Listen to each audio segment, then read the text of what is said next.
Morning everyone, welcome back to Hongi Kamya. Today my topic is 1857 revolt. It means Bharat का स्वतंत्रता संग्राम कहिए या फिर 1857 की क्रांति कहिए या फिर विद्रोह कहिए, अलग अलग नामों से एग्जाम्स में इस तरह से क्वेश्चंस पूछे जाते हैं। स्टार्ट करने से पहले आपसे क्षमा मांगते हैं क्योंकि वीडियो काफ़ी डिले हो गया था। एक्चुअली गांव पे चले गए थे जिसकी वजह से वीडियो नहीं बन पाया था, तो उसके लिए सॉरी। आगे से जो नेक्स्ट सेशन होगा वो कंटिन्यू रहेगा। अगर आप घर बैठे तैयारी कर रहे हैं और चाहते हैं कि आपके फ्रेंड्स हैं और आप अपने फ्रेंड्स के हितैषी हैं तो आप उनसे शेयर कर सकते हैं, उन्हें भी अपना लाभ उठा सकते हैं कि इस वीडियो के माध्यम से।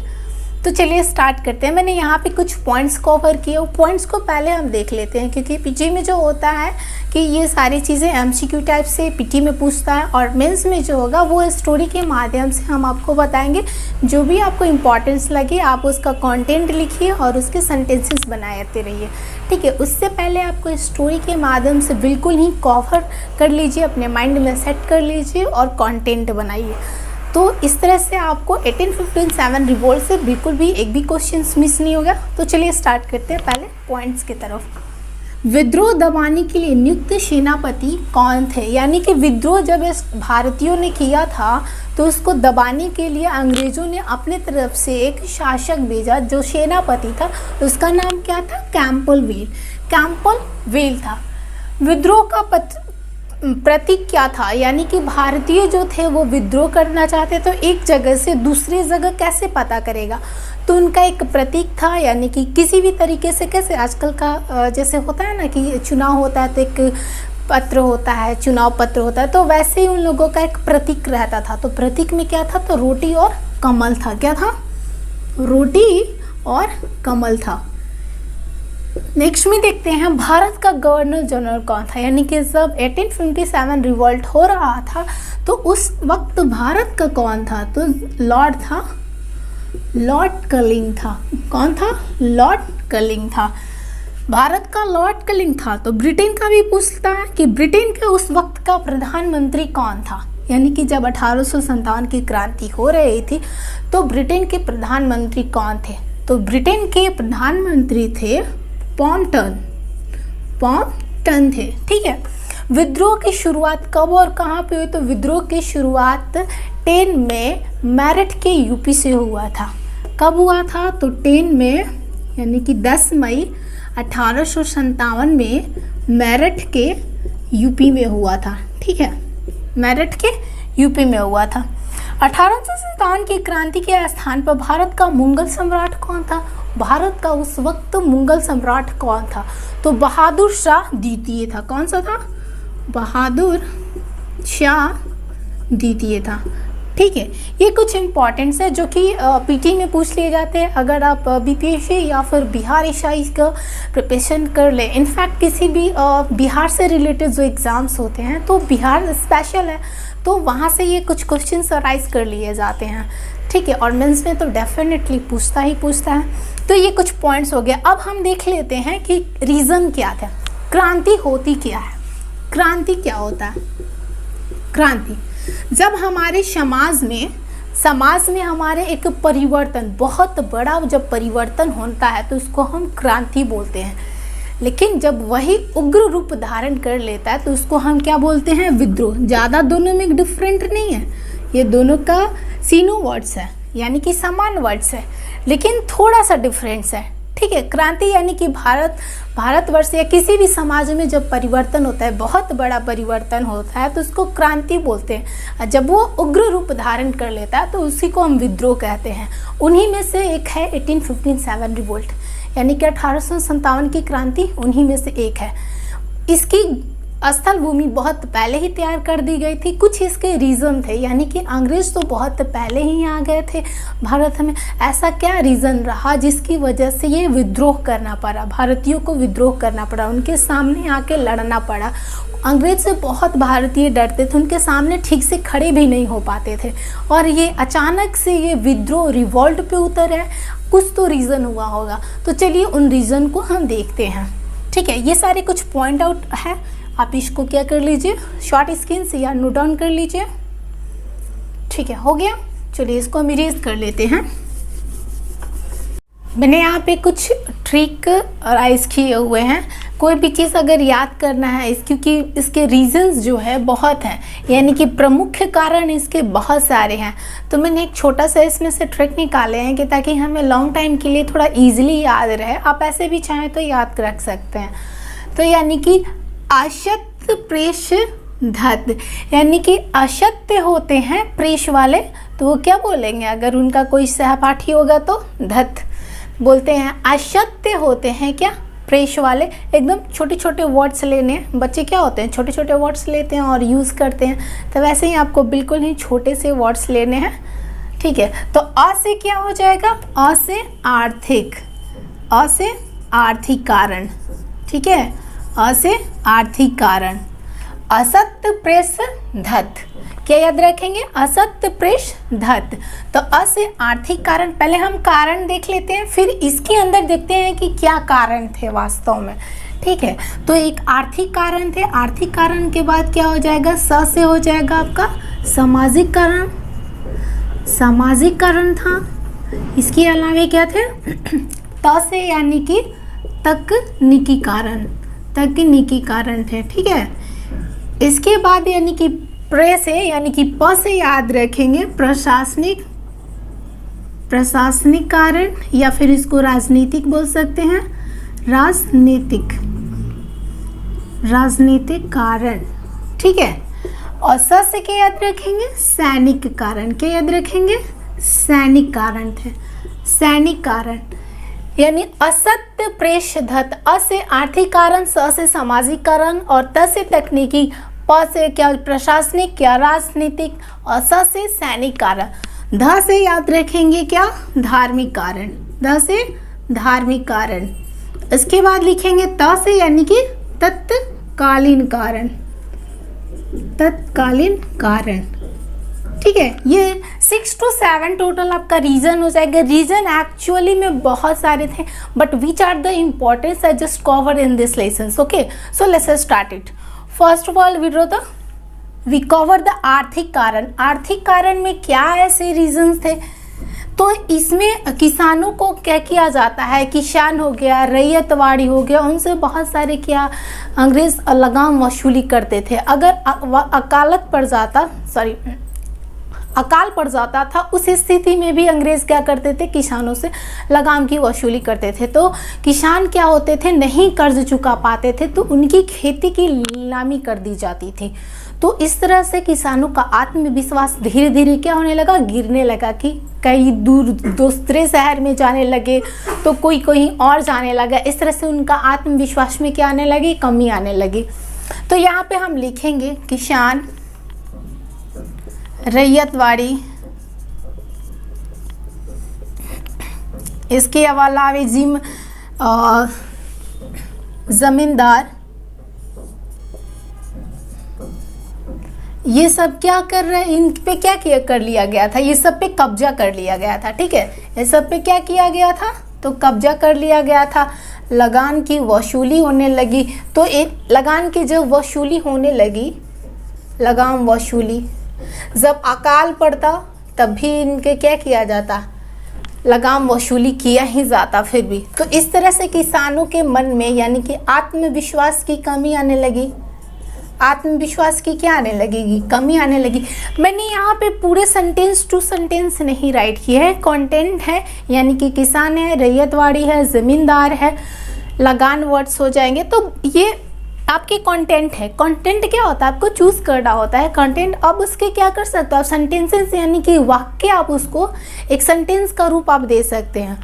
तो अगर हम पूरा वर्ड डीपली से लिखाने लगेंगे तो फिर समझाने पर ध्यान नहीं जाएगा। आपको मैं ये चीज़ें बार बार बोलती हूँ कि कोई भी स्टोरी हो, किसी भी चीज़ का कोई भी टॉपिक उठा के अगर देखते हैं तो उसका कॉन्सेप्ट पहले क्लियर कर लीजिए। अगर कॉन्सेप्ट क्लियर हो जाएगा, स्टोरी के माध्यम से आप समझ लेते हैं या किसी ट्रिक के माध्यम से आप समझ लेते हैं, तो आपके लिए राइट करना ना बहुत ही ईजिली हो जाता है। तो यहाँ पे मैंने कुछ कंटेंट लिखे हैं, आप इसको राइज कर सकते हैं अपने नोटबुक्स में। चलिए नेक्स्ट में देख लेते हैं कि सामाजिक कारण क्या थे। सामाजिक कारण ये थे कि यहाँ पे विधवा पुनर्विवाह, पहले लिख लेते हैं क्या, विधवा विधवा पुनर्विवाह, विधवा पुनर्विवाह ये कब लाए थे लोग? तो 1856 में ऐसा लाया था और विधवा को पुनर्विवाह किया गया। बाल विवाह से रोक लगाया, बाल विवाह पे रोक लगाया। यानी कि अगर हम देखे थे तो अंग्रेज का जो सामाजिक कारण था ये कुछ हद तक सही था। आज के डेट में देखें तो ये सही है। ऐसा नहीं बोलते हैं कि अंग्रेज सब सही ही किए हैं। एक्चुअली में जो रियल है, फैक्ट है, मेरा काम है आपको बताना। यू हैव टू जज which are the correct, which are the wrongs. आपको ये जज करना होता है कि सही क्या है, गलत क्या है। अगर विधवा विवाह नहीं, पुनः विवाह नहीं कराया जाता तो बहुत सारे समाज में ऐसे सती प्रथा कम कराया। सती प्रथा समझते हैं? यानी कि अगर किसी का पति मर गया, सती प्रथा को इन्होंने बंद कराया। तो किसी का पति अगर मर जाता था तो उसी के साथ सगनी में उसकी वाइफ को भी जला दिया जाता था। तो कितना मतलब समाज हमारा पिछड़ा हुआ था। अगर छोटे बच्चे हैं 10 से 12 नहीं, सिर्फ 8 से 7 या 5-6 साल के हुए, उनकी शादी करा दो। तो क्या हुआ, बाल विवाह पे इन लोगों ने रोक लगाया, सती प्रथा को बंद कराया, विधवा पुनः विवाह कराया। इस तरह से ये समाज में इन लोगों ने सुधार लाया। और एक चीज़ और क्या लाए हैं लोग, तो ये शिक्षा, शिक्षा यानी कि अंग्रेजी शिक्षा, अंग्रेजी शिक्षा ये लाए थे ये लोग। अंग्रेजी शिक्षा आपको करना है। मैंने यहाँ पे क्रॉस दिया और साइन किया, यानी कि ये चीज़ों को ये बंद कराए थे। सामाजिक रीजन में अंग्रेजी सती प्रथा को और विधवा को और बाल विवाह को बंद कराया था। विधवा पुनः विवाह और अंग्रेजी शिक्षा को लाए थे। ठीक है, तो लेकिन समाज के लोगों को ये पसंद नहीं आ रहा था, क्योंकि अचानक से कोई चीज़ें बढ़ने लगती है तो पसंद नहीं आती है। ठीक है, अगर सडनली कोई चीज़ें बढ़ने लगती है, समाज में परिवर्तन होने लगता है, तो इस तरह से परिवर्तन होने लगा था। नेक्स्ट में देख लेते हैं तकनीकी कारण क्या थे। तकनीकी कारण में थे यानी कि रेल, डाकघर और चिट्ठी, ये सारी चीज़ें क्या कर दी गई थी, चिट्ठी या पत्र, इन सारी चीज़ों पर पाबंदी लगा दिया गया। यानी कि चिट्ठी था, रेल था, डाकघर था। अब सैनिक जो थे एक जगह से दूसरी जगह काफ़ी दूर जाते थे, अपने घरों से दूर रहते थे, अपने फैमिली से कम्युनिकेट होना चाहते थे, लेकिन वो नहीं हो पाते थे। एक चिट्ठी ऐसा जरिया था जिसके माध्यम से एक दूसरे से कनेक्ट हो पाते थे, कम्युनिकेट हो पाते थे। बट ये भी अंग्रेज़ों ने बंद करा दिए, क्योंकि उनको पता था कि अगर ये कम्युनिकेटेड रहेंगे, क्योंकि जब बताए थे हम पीछे में थोड़े टाइम पहले कि नाना साहब का पेंशन बंद कर दिया गया, यानी कि बहुत सारे रजवाड़ों का पेंशन बंद कर दिया गया था। तो वो चिट्ठी के माध्यम से उन्हें सैनिकों को बता दिया जाता था। सैनिक ज़्यादातर सतारा और मेरठ के उसमें फ़ौज में भर्ती हुए थे, और भी बहुत सारे बिहार के अलग अलग हिस्सों और दूसरे राज्यों से भी भर्ती हुए थे, लेकिन ज़्यादा इन जगहों से हुए थे। तो इसलिए चिट्ठी, ये सारी चीज़ें को क्या कर दिया गया, अंग्रेज़ ने बंद करवा दिया। ठीक है, प्रशासनिक और राजनीतिक कारण में देख लेते हैं। इसमें देखते हैं प्रशासनिक राजनीतिक में, आपने नाम तो सुना ही होगा, लॉर्ड डलहौजी। लॉर्ड डलहौजी का नाम, ये जो था हड़प की नीति लाया, हड़प की नीति। लॉर्ड डलहौजी जो था, चलिए इसके बारे में पहले कुछ जान लेते हैं। प्रशासनिक या राजनीति के तहत लॉर्ड डलहौजी ने हड़प की नीति ली, और हड़प नीति के तहत इसने सतारा, मेरठ और झांसी और भी बहुत सारे जगहों पे इन्होंने कब्जा कर लिया। किसके माध्यम से, तो हड़प की नीति के माध्यम से। तो एग्जाम्स में इस तरह से क्वेश्चंस पूछा भी है कि कौन सी नीति के तहत अंग्रेज जो होता है वो सतारा या मेरठ पे अपना कब्जा कर लिया था। तो यहाँ पे लिख लेते हैं, हड़प नीति के तहत सतारा, झांसी, मेरठ इत्यादि और भी बहुत सारे जगहों पे इसने क्या किया था, कब्जा कर लिया था, हड़प नीति के थ्रू ही। अब देख लेते हैं इसमें सैनिक कारण क्या थे। सैनिक कारण में ये थे कि सैनिक, ये अभी तक हम ये देख लिए कितने आर्थिक कारण, आर्थिक, सामाजिक, तकनीकी कारण। तकनीकी के बाद हमने क्या देखे, प्रशासनिक या राजनीतिक। अब देखते हैं सैनिक। लेकिन ये सब क्या अभी तक ये लोग शुरू हुए हैं, झगड़ा पे उतरे हैं, फेस टू फेस क्या झगड़ा हुआ, उनके मन में ये चीज़ें, विद्रोह आया, ये विद्रोह करने की मन में उत्पन्न ये एक बात आई है, लेकिन वो अभी तक अंग्रेज के सामने नहीं आया है। ठीक है, तो देखते हैं आगे में कहाँ जाके इनकी कौन सी ऐसी बातें घटती हैं जिसके कारण से सामने आए थे। सैनिक कारण में क्या था, तो इनकी दाढ़ी मूछ पे पाबंदी, पगड़ी हो गया, पगड़ी आपको नहीं रखनी है, दाढ़ी मूछ क्या है, नहीं रखना है, और पगड़ी भी नहीं रखना है। जबकि देखा जाता है कि भारतीय जो होते हैं या बिहारी होते हैं वो अपनी मूछ को अपनी शान मानते हैं, लेकिन वो जब फौज में भर्ती हुए तो उनको अंग्रेज़ों ने ये मना कर दिया कि आपको पगड़ी नहीं रखना है। देखते पंजाबी सब पगड़ी पे ही उनकी शान होती है, तो उन लोगों को बोला गया कि आपको पगड़ी नहीं रखना है, और भारतीयों को बोला गया कि आपको दाढ़ी मूछ भी नहीं रखनी है, और चिट्ठी भी बंद कर दिया गया। इसमें भी लिख लेते हैं, इसमें भी क्या हो जाएगा, चिट्ठी भी बंद करा दी। तो इस पहले से तो ही एग्रेशन इन लोग के मन में था ही अंग्रेज़ों के प्रति।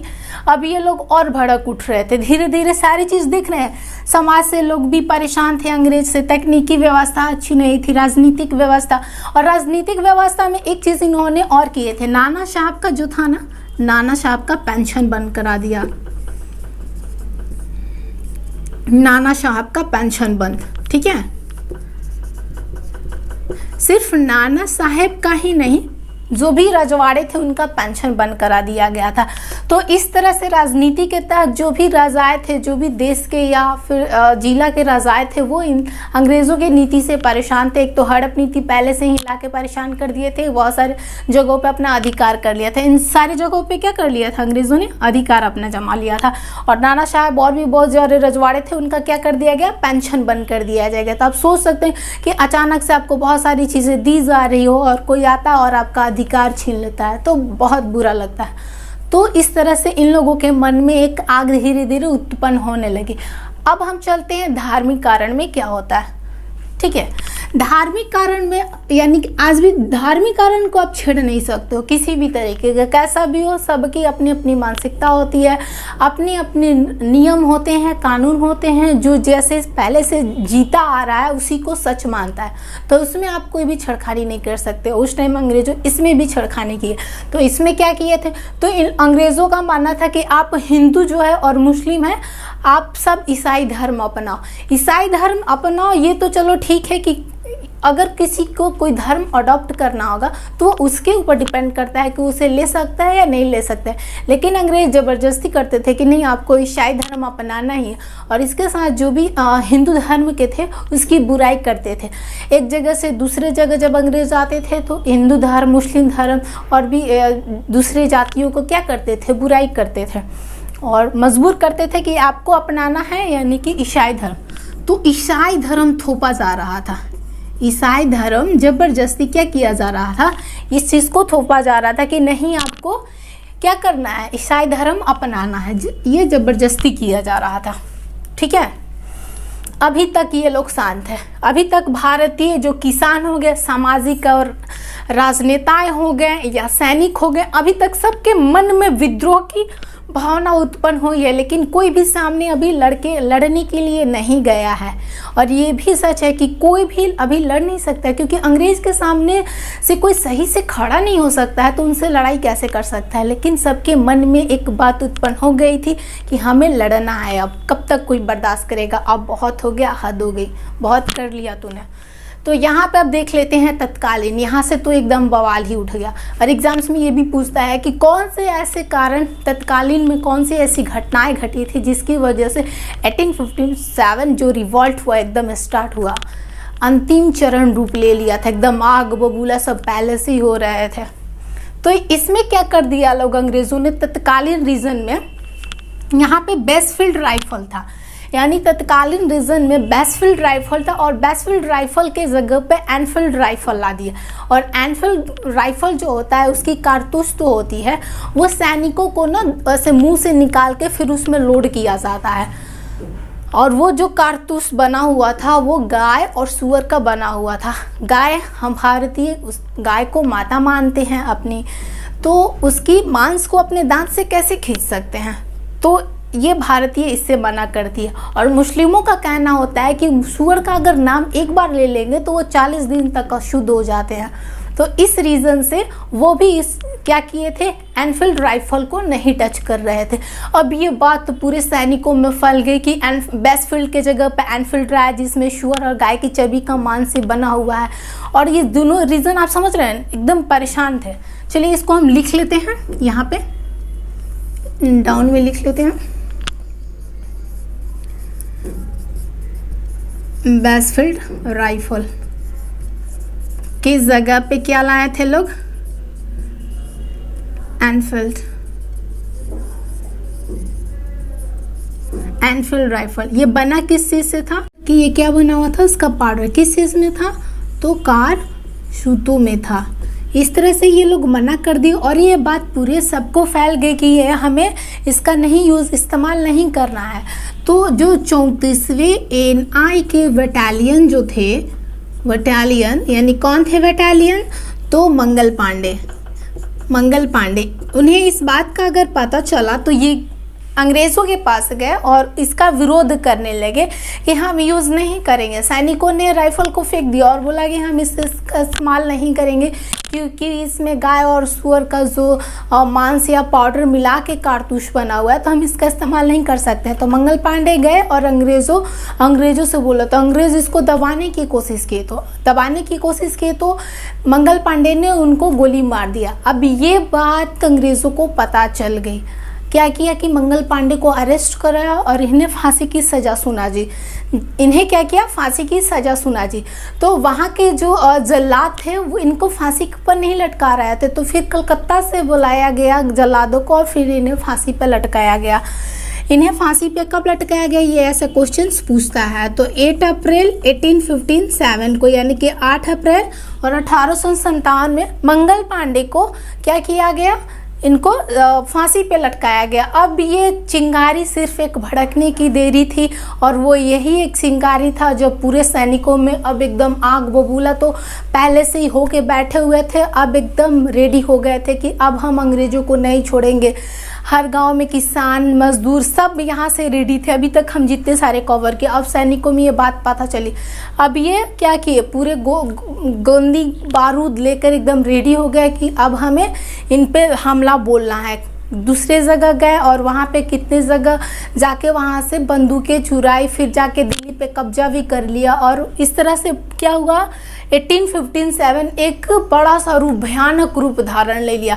मंगल पांडे की भले ही इनकी को फांसी पर लटका दिया गया, लेकिन उनके जो विचार थे, मंगल पांडे समटाइम्स ऐसे पूछ लिया तो ज़्यादा है कि ये कहाँ के रहने वाले थे, तो मंगल पांडे एक बिहारी थे। और बिहारी भला कैसे सह सकते थे किसी किसान या किसी भी तरीके का, भले ही इनकी आवाज़ दबा दी गई हो, लेकिन इनका जो आवाज़ था पूरे सैनिकों में एक आग बबूला होकर उभरा। और ये एक रीज़न रहा कि हर जगह एरिया में अगर हम देखेंगे मैप के थ्रू, तो कौन कौन से एरिया में पूरा विद्रोह का, पहले ये जो यहाँ पाकिस्तान था ये पहले भारतवर्ष में आता था और यहाँ पे बांग्ला जो पड़ता था, ये थोड़ा देख लेते हैं, ये भी यहीं पे आ जाता था। तो यहाँ से मेरठ से लेकर, बिहार से लेकर, दिल्ली के कानपुर, यूपी होते हुए राजस्थान, ये पूरा एरिया कवर कर लिया था। और झांसी वगैरह हर एक चीज़ अगर पूछता है, हर जगह से सब कोई उठ रहा है। इधर नाना साहब का पेंशन बंद कर दिया था लोग, तो पहले से ही गुस्से में थे और जितने सारे रजवाड़े थे सब आग बबूले हो गए। उसके बाद वहाँ से वो खड़े हुए, यानी कि नाना साहब खड़े हुए, ठीक है। तो इस कानपुर से नाना साहब, झांसी के जो पुत्र थे, उनके जो सौतेले बेटे थे, उनको राजा नहीं बनाने दिया जा रहा था, तो वहाँ से झांसी से क्या लक्ष्मी बाई उठी और ग्वालियर से तात्या तोपे उठे, यहाँ लखनऊ से बेगम हजरत महल उठी और जगदीशपुर बिहार से यहाँ वीर कुंवर सिंह, इनकी ज़मींदारी छीनने गई थी, तो ये जगदीशपुर यानी कि बिहार से वीर कुंवर सिंह होके खड़े हुए। अलग अलग जगहों से सारे लोग खड़े हुए उठे और इस विद्रोह का पूरी तरीके से क्या किया कि हर जगह से विद्रोह शुरू हो गया। अब इसमें विद्रोह शुरू करने से पहले थोड़ा सा देख लेते हैं कि जब मंगल पांडे को फांसी पर लटकाया गया था तो कैसे सारे सैनिकों में ये पता चला कि हाँ मंगल पांडे का, क्योंकि उस वक्त तो सारी चीज़ें बंद कर दिया गया था, चिट्ठी डाकघर सब बंद कर दिया था अंग्रेज़ों ने, तो कैसे एक सैनिक से दूसरे सैनिकों को ये बात पता चली। तो सैनिकों ने एक उपाय ढूंढा कि क्यों ना हम एक प्रतीक ले, प्रतीक में रोटी और कमल का फूल इन्होंने लिया झंडे टाइप से बना के, और एक जगह से दूसरी जगह जाके सैनिकों में ये बात फैलाई, लोगों में ये बात फैलाई कि मंगल पांडे को फांसी दी गई, अब हमें चुप नहीं रहना है। और इस तरह से क्या हुआ, पूरा एक विशाल रूप धारण ले लिया, और इसे हम प्रथम स्वतंत्रता संग्राम भी कहते हैं, या 1857 रिवोल्ट भी कहते हैं, या फिर से इसको 1857 की क्रांति विद्रोह भी कहते हैं। और आप देख सकते हैं कि भारत में और प्लस में बिहार में इसकी क्या भूमिका रही, तो बिहारी हो जाते हैं मंगल पांडे, तो इसलिए यहाँ से क्वेश्चंस पूछ लिए जाते हैं। ठीक है, तो ये सारी चीज़ें हो गई। अब हम लिस्ट के माध्यम से देख लेंगे कि कहाँ से, कौन से जगहों से किसने नेतृत्व किया, और उसको दबाने के लिए कौन से अंग्रेज़ों ने सेनापति को नियुक्त किया। तो एक लिस्ट के माध्यम से हम इसे देख लेते हैं। उससे पहले हम थोड़ा रिकॉल कर लेते हैं कि हमने क्या क्या चीज़ें को पढ़े हैं, क्योंकि पढ़ने के बाद उसे अगर रिकॉल कर लेते हैं, रिवाइज करना काफ़ी इंपॉर्टेंट हो जाता है। तो चलिए इसको हम देख लेते हैं। यहाँ से आर्थिक में हमने देखे, यहाँ से स्टार्ट करते हैं। अशक्त पृष्ठधत, अशक्त पृष्ठधत में हमने देखे कि आर्थिक कारण, और आर्थिक में किसान, जमींदार, रैयतवाड़ी सबको ये लगाम ज़्यादा वसूली हो रहा था, जिसकी वजह से किसानों के आत्मनिर्भर क्या हो रही थी, आत्मविश्वास में कमी आ रही थी। और अगर वो लगाम समय पे नहीं वसूल कर पाते थे, सस्ते दामों में उनकी खेती क्या कर दी जाती थी, नीलाम कर दी जाती थी। नेक्स्ट में देखें सामाजिक कारण में किन्होंने सती प्रथा बंद करवाया, विधवा विवाह क्या बंद करवाया, विधवा पुनः विवाह स्टार्ट किया। तो कब कराया था, तो ये डेट पूछ लिया जाता है, तो ये आप डेट याद रखेंगे। 1856 में विधवा पुनः विवाह लागू किया और बाल विवाह बंद कराया। सती प्रथा कब इन लोगों ने सती प्रथा को बंद किया, तो 1829 में बंद किया। अंग्रेजी शिक्षा बिल, और इसमें अन्य तकनीकी में देखें कि रेल, डाकघर, चिट्ठी पत्र, ये सारी चीज़ों को अंग्रेज़ों ने बंद करवा दिया। फिर अब आगे बढ़ते हैं, यानी कि प्रेस प्रशासनिक और राजनीतिक में लॉर्ड डलहौजी ने लाया था 1848 से लेकर 1856 में एक नीति लाई थी, जिसको हड़प की नीति बोलते हैं। और उस हड़प की नीति के तहत उसने सतारा, झांसी, अवध, कानपुर इत्यादि और इन सारे जगहों पर अपना कब्जा कर लिया था। और नाना साहब का पेंशन या जो भी रजवाड़े थे उनका पेंशन भी क्या कर लिया गया था, बंद कर दिया गया था। तो ये इसलिए बुलबुला होता है। सैनिक में अगर देखें, समटाइम्स इसमें रेशियो पूछ लिया जाता है कि अंग्रेज़ के कितने सिपाही सैनिक में भर्ती थे और भारतीय कितने थे। तो रेशियो की अगर बात कर लेते हैं तो 5.1 हो जाएगा, यानी कि 5 जो ये हो जाएगा ये भारतीय थे। ठीक है, ये कितना थे, ये भारतीय, और एक जो रेशियो में आ रहा है ये अंग्रेज़ थे। हालांकि अगर ये देखा जाए तो सही भी है, ठीक है, लेकिन इन पे बहुत सारी चीज़ें पाबंदी की गई थी कि आपको दाढ़ी मूंछ नहीं रखना है, पगड़ी नहीं रखना है, और इसके साथ साथ ही क्या किया गया था, चिट्ठी भी बंद करा दिया गया था, क्योंकि उन लोगों को पता था कि अधिकतर जो थे वो सतारा, अवध से ही जो सैनिक थे भर्ती हुए थे, और इन जगहों पे इनका जो पूर्वज, इनके जो दादा लगेंगे, इन लोगों का पेंशन बंद कर दिया गया था। तो इसलिए से इन पहले से ही इस परेशान थे, यानी कि इन लोगों में क्या आग बबूला थे। अब धार्मिक रीज़न में देख लेते हैं कि ये 1831 में अंग्रेज़ों ने एक एक्ट पारित किया, और इसके तहत आप अपने स्वतंत्रता से आप अपने धर्म का प्रचार कर सकते हैं। आज भी धर्म का प्रचार होता है, एक जगह से दूसरी जगह घूम घूम कर क्या किया जाता है, धर्म का प्रचार किया जाता है। ठीक है, आप अपना धर्म का प्रचार करो। आप गदर एक मूवी देखे होंगे, वो आपको याद होगा, उसमें सुनील, सॉरी मुझे नाम नहीं याद आ रहा है, सुनील दत्त, नॉट अ सुनील दत्त, जो भी है उसका नाम रहता है, तो उसको बोला जाता है कि बोलो हिंदुस्तान जिंदाबाद, तो पाकिस्तान जिंदाबाद, तो वो तो बोलता है, yes now I get it the remember, Sunny Deol से ये बोला जाता है कि बोलो कि पाकिस्तान जिंदाबाद, तो वो बोल देता है कि ठीक है चलो बोल देते हैं। लेकिन जब वो बोला जाता है कि बोलो कि पाकिस्तान जिंदाबाद, लेकिन जो हिंदुस्तान वो मुर्दाबाद तो नहीं बोल पाता है, कितना गुस्सा आ जाता है। तो ये मूवी में भी हमने देखे। तो ये आप प्रचार कर सकते हैं, अपने धर्म का प्रचार कर सकते हैं, लेकिन किसी दूसरे धर्म को नीचा नहीं दिखा सकते हैं। अंग्रेज क्या करते थे, हमारे जो हिंदू धर्म और मुसलमान धर्म जितने सारे धर्म का उसका क्या करते थे, उनको बहुत सारी गालियाँ देते थे। हमारे जो धर्म में महापुरुष हैं उनको भी वो नीचे गिराते थे और उनके बारे में उल्टी सीधी बातें और अफवाहें फैलाते थे। तो इस तरह से लोगों के मन में गुस्सा आ रहा था। ठीक है, अब देख लेते हैं तत्कालीन में ही मेन तो यही रीज़न रहा, यहीं से एक चिंगारी का रूप धारण ले लिया, यानी कि तत्कालीन कारण में बेसफील्ड की जगह पे एनफील्ड आया और वो बना था गैप प्लस शुगर से बना हुआ था और उसकी जो कारतूसें होती थी वो दांत से खींच के और लोड किया जाता था। तो ये रीज़न एक रहा, ठीक है। अब ओवरऑल हमने ये सारी चीज़ें डन कर लिया। अब हम देख लेते हैं लिस्ट में कि कहाँ से कौन से नेता नेतृत्व किया था और उन पे किसने उसका दबाने की उसकी कोशिश की गई। तो चलिए एक लिस्ट के माध्यम से देखते हैं।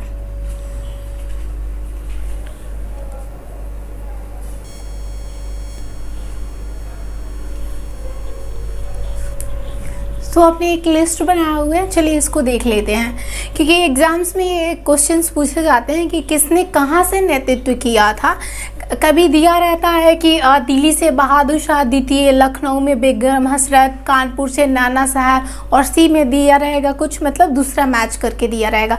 तो आपको सीक्वेंस से जब तक याद नहीं होगा या किसने कहाँ से नेतृत्व किया, एटलीस्ट ये दो आपको कॉलम अच्छे से याद होना चाहिए और ये समटाइम्स ही पूछता है। लेकिन अगर आप बीपीएससी का प्रिपरेशन कर रहे हैं तो ये भी आपको लर्न करने की ज़रूरत है, क्योंकि अगर आपको ऑफिसर बनना है तो ऐसे नहीं कि थोड़ा बहुत ही पढ़ लिए और बन गया। आपको अच्छे से मेहनत करना होगा, पूरे फोकस के साथ करना होगा, ठीक है। तो जितनी सारी चीज़ें हैं सब देखते चलिए। ये दिल्ली से देख लेते हैं कि दिल्ली से किसने किया था। दिल्ली यानी कि बहादुरों का शहर, बहादुर शाह द्वितीय। दिल्ली से बहादुर शाह द्वितीय, दिल्ली से बहादुर शाह द्वितीय, ठीक है। तो बहादुर है, दिल्ली वाले बहादुर होते हैं, याद रख लेना है। दिल्ली से बहादुर शाह द्वितीय।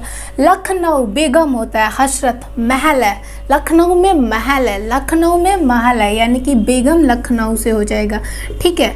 लखनऊ में बेगम हसरत महल, एक से दो बार आप इसे रिपीट करिए, आपको याद हो जाएगा, ठीक है। कानपुर, कानपुर से नागपुर, कानपुर से नागपुर, यानी कि ना आ रहा है ना, मतलब थोड़ा सा मिल रहा है ना मैचिंग, तो ऑप्शन में देखेंगे इजीली याद हो जाएगा। कानपुर से नागपुर बोलते हैं ना, कानपुर से नागपुर कितना दूर है, बचपन में ऐसे खेलते हैं। तो कानपुर से नाना साहब, कानपुर से नाना साहब ने नेतृत्व किया। झांसी की रानी का नाम आपने सबने सुना होगा। झांसी और ग्वालियर से किसने, तो लक्ष्मीबाई और ताता टोपे, बाद में इन्होंने किए ताता टोपे, ठीक है। ताता टोपे, इनकी क्या कि पेंशन छीन ली गई थी। अगर झांसी की रानी का बेटा था उनको क्या नहीं बनाया जा रहा था, राजा नहीं बनाया जा रहा था, तो सबके अपने अपने रीज़न थे, ठीक है। अब देखेंगे बरेली से, बरेली के बाजार में, गाना नहीं याद रखना है आपको, ये खान याद रखना है, खान बहादुर खान, खान बहादुर खान याद रखना है, ठीक है। बरेली से खान बहादुर खान। इलाहाबाद और बनारस से किसने नेतृत्व किया, तो मौलवी लियाकत अली, सिर्फ इतना ही याद रखेंगे, लियाकत अली। इलाहाबाद, इलाहाबाद और बनारस से किसने किया था नेतृत्व, तो लियाकत अली ने किया था। इलाहाबाद लियाकत अली, इलाहाबाद लियाकत अली, ठीक है। बिहार से जगदीशपुर से, ये तो सबको आई थिंक याद ही होगा। बिहार यानी कि जगदीशपुर से किसने नेतृत्व किया था, तो वीर कुंवर सिंह ने, वीर कुंवर सिंह। मैंने यहाँ पे इनकी मूछें बना दी, ये काफ़ी शान रखते थे। इनको ये अपने ज़मींदारी के लिए लड़ रहे थे। जब ये लड़ते लड़ते इनके एक बाजू में गोली लग गई थी तो अपने से काट के और गंगा जी में फेंक दिए थे, ऐसा माना जाता है। और इनके 2 दिनों के पश्चात इनकी मृत्यु हो गई थी। इनके भाई थे, ये भी लड़ रहे थे अंग्रेज़ों के खिलाफ, लेकिन वो अंग्रेज़ उनको गिरफ्तार कर लिए और कुछ महीनों के बाद उनकी मृत्यु हो जाती है। तो ये सारी चीज़ें लिस्ट होगा। अब किसको दबाने के लिए, किसने दबाने के लिए अंग्रेज़ों ने भेजा था, यानी कि एक के ऊपर एक भेजा हुआ था। तो यहाँ से दिल्ली से बहादुर शाह द्वितीय अगर नेतृत्व कर रहे थे, लड़ रहे थे, तो उसको दबाने के लिए जॉन निकोलस आया था। कौन आया था, बहादुर शाह दबाने के लिए जॉन निकोलस आया था। बहादुर शाह द्वितीय को दबाने के लिए जॉन निकोलस आया था। और बेगम हसरत महल को हेनरी लॉरेंस, बेगम हसरत महल हेनरी लॉरेंस आया था। नाना साहब को कौन आया था, तो नाना साहब, नाना है, ये सबके नाना है, यानी कि सबको क्या करेंगे, sir Colin Campbell, sir Colin Campbell. Lakshmibai Tatya Tope, general हैंगूम रोज। लक्ष्मीबाई ताता टोपे को कौन दबाने के लिए आया था, तो जनरल हैंग रोज। खान बहादुर खान को कौन आया था, तो sir Colin Campbell, sir Colin Campbell. और इलाहाबाद और बनारस से नेतृत्व कर रहे थे लियाकत अली, तो इनको दबाने के लिए अंग्रेजों ने किसको भेजा था, तो कर्नल ऑनसेल को, कर्नल ऑनसेल, कर्नल ऑनसेल। वीर कुंवर सिंह को तो विलियम टेलर ने भेजा था। वीर कुंवर सिंह को दबाने के लिए किसने भेजा था, अंग्रेजों ने अपने सिपाही को, तो विलियम टेलर को भेजा था इनको दबाने के लिए। तो ये मैंने कुछ लिस्ट तैयार किया, आप इसे 1 से 2 बार 2 से 3 बार रिपीट करिए, नहीं याद होता है तो, लेकिन याद इसे ज़रूर करिए क्योंकि इम्पॉर्टेंट है एग्जाम के पॉइंट ऑफ व्यू से। तो ये सारे हमने चीज़ें डन कर लिया। अब जो ये 1857 क्या सफल हुआ था कि या असफल हो गया था? तो यह सफल हुआ था या असफल हो गया था, और अगर असफल हुआ था तो किन किन रीज़न से हुआ था, क्या क्या हमारे पास कमी रह गई थी तो कम ये असफल रहा। ठीक है, ये सारी चीज़ें हम नेक्स्ट वीडियो में चर्चा करेंगे। अगर आपको वीडियो हमारा पसंद आया है तो अगर आपको लगता है कि दूसरे इसके भी फ़ायदे उठाए तो आप उनके साथ शेयर ज़रूर कीजिए। That's all, thank you.